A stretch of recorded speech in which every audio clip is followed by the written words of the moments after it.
NoisenewsUK is here with Nick from Swellers. How are you? Doing well. How about yourself? I'm very good, thank you. And how have you found the tour with the Deaf Havana guys so far? It's been great. We're finally adjusted. We've played 3 shows now. We finally got to sleep 3 nights, so I think I'm on UK time finally. My eating schedule is pretty normal as of today, and everybody's been really cool on the tour. And these sets that we've been playing on this tour are some of the most fun shows that we've been playing. Just like these 9 songs in this particular order are really, really cool. So having a blast. It's been good. That's cool. I mean, you seem to have been here quite a lot over the last year. UK becoming a second home for the Swellers. Yeah, we try to come back at least twice a year, every 5-6 months or so. And yeah, I don't know when the next time we're coming back is, but it seems that at the end of every UK tour is when we find out when we're coming back again. Yeah. So as of right now, don't know. But in 3 weeks, we might have a better idea when we'll be back. But yeah, we've been coming over here just about as much as we tour the States now. Do you have a good connection with the UK fans?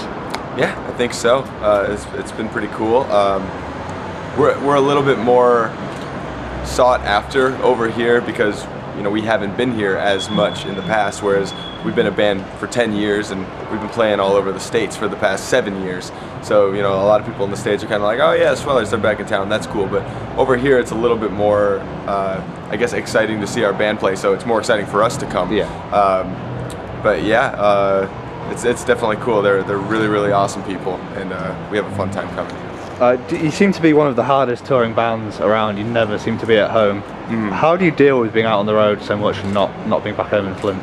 Just got to think about what I'd be doing otherwise. It's like I really, every time I go on tour, I like it less and less. I really do.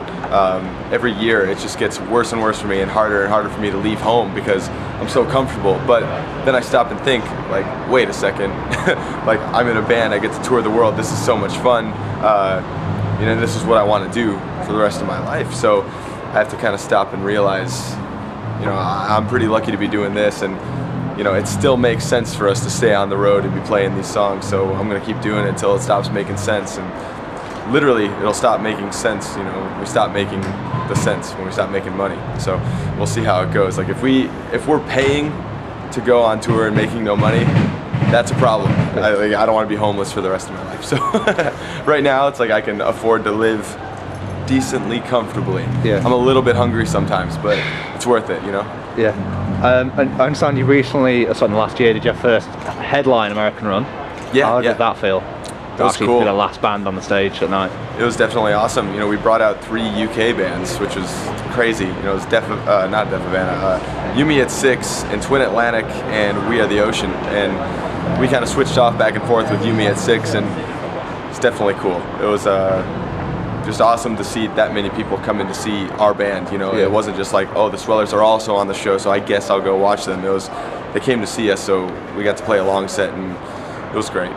How was it? I don't know if you've ever seen while you've been here last week. The Twin Atlantic now are pretty much the biggest band in Britain, blown up massively. Is it quite cool to see that? That's awesome. Yeah, it's such a different world over here than it is over in the States. These bands that are playing to thousands of people in the UK, hardly anyone's even heard of in the States, and a lot of that's vice versa too. A lot of big bands in the States, they come over to the UK, and it's kind of like, whoa, there's nobody here. But for the Swellers, it's pretty equal in both countries, so it's cool to know that we're slowly kind of just building our fan base up, just really slowly but surely. So that's good. What is it that makes the state of Michigan such a good breeding ground for punk rock and punk rock bands? I don't know. I think the fact that it's cold and kind of economically depressed, I think it keeps people a little bit more humble, and we're not the first people to go ahead and start singing about girls on the beach and how lame it is that our girlfriend broke up with this. It's like there's other things to worry about that affect more people than just yourself, and I think a lot of the lyrical content and also the attitude, we're not going to make this summery sounding Beach Boys record when we're freezing cold, and wondering, hey, is this band gonna last much longer? Are we gonna be able to eat tomorrow? It really depends. But yeah, a lot of bands kind of go through the same stuff, and yeah, I think Michigan's a pretty coul place for a lot of punk rock bands these days. How much of an influence is your hometown of Flint on your music, and has that changed since you've spent so little time there the last few years? Yeah, the first couple of records, a ton of songs were about that place. it's just a very, very interesting place to be. It has a crazy history, and things are still going on now that are pretty mind-blowing. And the song we just released, I think yesterday it was, called Vehicle City Blues. It's about a serial killer that wreaked havoc on our hometown last year. Just killed like a bunch of people really violently, and luckily they caught him. But I had a friend who worked at the hospital, and just talking to him about the victims that came into the hospital was just really, really, really crazy. So I figured we'd write a song about that, because it kind of made me sick to hear about all that stuff happening basically, like almost literally in my backyard. 10 blocks away, you know, they found a body, and yeah, there's a lot of gang violence and shootings and stuff like that in my hometown, except this was just a totally different thing. This was just a psychopath, so definitely a new angle. It's cool. How do you feel that like bands like yourselves, Fireworks, Wonder Years, kind of more serious punk rock bands who actually just care about making good music rather than image and their haircut and crap like that? Does it make you happy that bands like yourselves and Fireworks are trying to get some recognition? Yeah, I mean, absolutely. I don't think that anything matters except for the music. I don't care if your lead singer's a total hunk. I don't care if you have an awesome dance move routine on stage. When it comes down to it, it's about the music and people connecting. And we're not going to dress up and pretend we're somebody else. I mean, I don't see why we would do that. We're here to play guitars and sing, and that's it. Noticing myself I go to a lot of more shows, bands coming from America. A lot of those bands seem to look up to yourselves as well as a lot of them rock the Swellers merch. Is it nice to have bands looking up to you in that way? Yeah, absolutely. We started off as a band that just loved other bands and kind of learned from other people, and we would go up to bands at shows and say, you guys are one of the reasons we play music and blah blah blah. I talked to the band No Use for a Name back in like 2003, just saying, you guys made me want to write this kind of music, and they're like, oh, that's great, man, cool. And I'm wearing all their merch, and nowadays we're touring like 10 times more than that band is, and it's really weird to see how things have changed, and other bands are coming up to us and starting to talk like that. And we don't take it very seriously because we still can't believe it. We're just kind of like, yeah, right, okay. There's no way this band really likes our little band, but then we kind of sit around and we're like, wow, that's really cool that we actually do have an impact on other people. So very cool, very cool. As a band, what other bands do you guys look up to? Who are of your peers that you have the most respect for? Man, I don't know.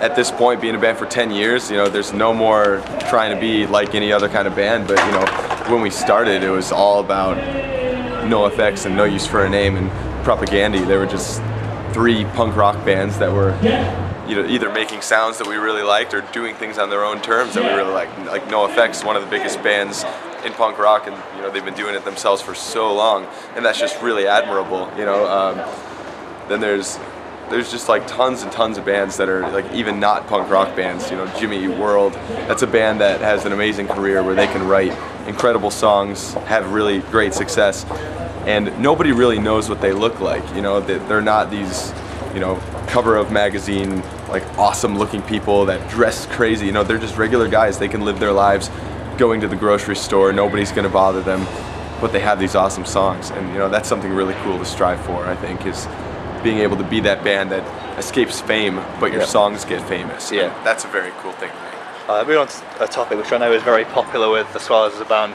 pro wrestling, and in particular CM Punk, of course, who was videoed for WrestleMania on the website working out in a Swellers hoodie. How cool was that to see that footage? Very cool. Anto, our bass player, went to go see a house show, WWE house show in his hometown of Toronto, and they got to meet up with CM Punk and kind of just talk a little bit behind the scenes, and he gave him a hoodie and was just like, hey, here you go, and gave him one of our records. And then, we were just like, I wonder if he's ever going to wear it one day, what's going to happen? And just wound up wearing it on the internet. It was very cool to see. And then I think he gave his hoodie to Lita, the diva. Yeah. Very famous. And she was wearing the hoodie too.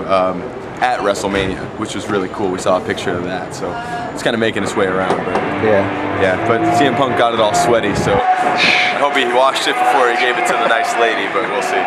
Yeah, is it to say it's kind of cool that in some ways you could draw parallels between the way he's kind of managing his career and the way you approach things, that you both just worked hard and busted your asses and not done what people told you to get where you are?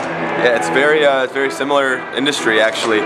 You go from city to city, you're performing, you have to get to the next place on your own, you know, it's not like WWE has like a charter bus or a plane for all the wrestlers. Like, they book their plane ticket, they get to the show, they get a rental car, they get there, they hop in the car, they drive back to the airport, you know, go out to eat, do all that stuff.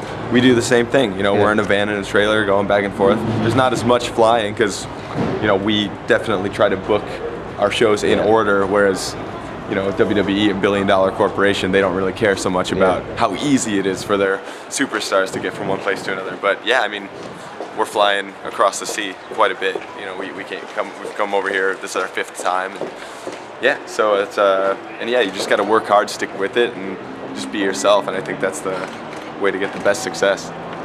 It's now been about a year since Good For Me was released. How has that time changed the way you feel about the record or how you view it and the songs on it? Oh, I don't know. It's like we've gone back and forth so much, just being like, oh man, I wonder if people like it, or I wonder if we like this. Like, is this our best record? Is it our worst record? You know, just all that kind of stuff. But after playing the songs live and getting the fans' reactions, they're really, really responsive to it. They're singing along to the new songs almost as equally as all the old songs, or older songs, which is what a band likes to see, I think. You know, if we were playing our new record and everybody stood still and then we played an older song and people went crazy, we'd be like, uh-oh, like I think we did something wrong with that record. But yeah, I mean, things are already changing, you know, like left the record label yesterday, new release coming out, and it's almost like, Good For Me, it's like, yeah, great record, time to keep going, more songs, more tours. Yeah, it's very cool. As a band, do you feel that you grew or changed anyway between writing and recording, ups and downsizing and Good For Me? Oh yeah, absolutely. Like, we're just different people, you know, like our relationships back home have changed. We've moved into like a different house, and we've lived in a different city. Yeah, we recorded with different people, you know, different producers as well, so we got a lot of different insight from that. So yeah, 2 very different records, but they still have, you know, that kind of Sweller sound because it's, you know, the same dudes playing on the record. But yeah, and then, you know, from Good For Me recording till now, so much has changed in our personal lives since then too. My brother and I, the drummer, and I, we've actually moved our separate ways. I'm living with my girlfriend, he's living with his girlfriend. So we're apart for the first time in 24 years.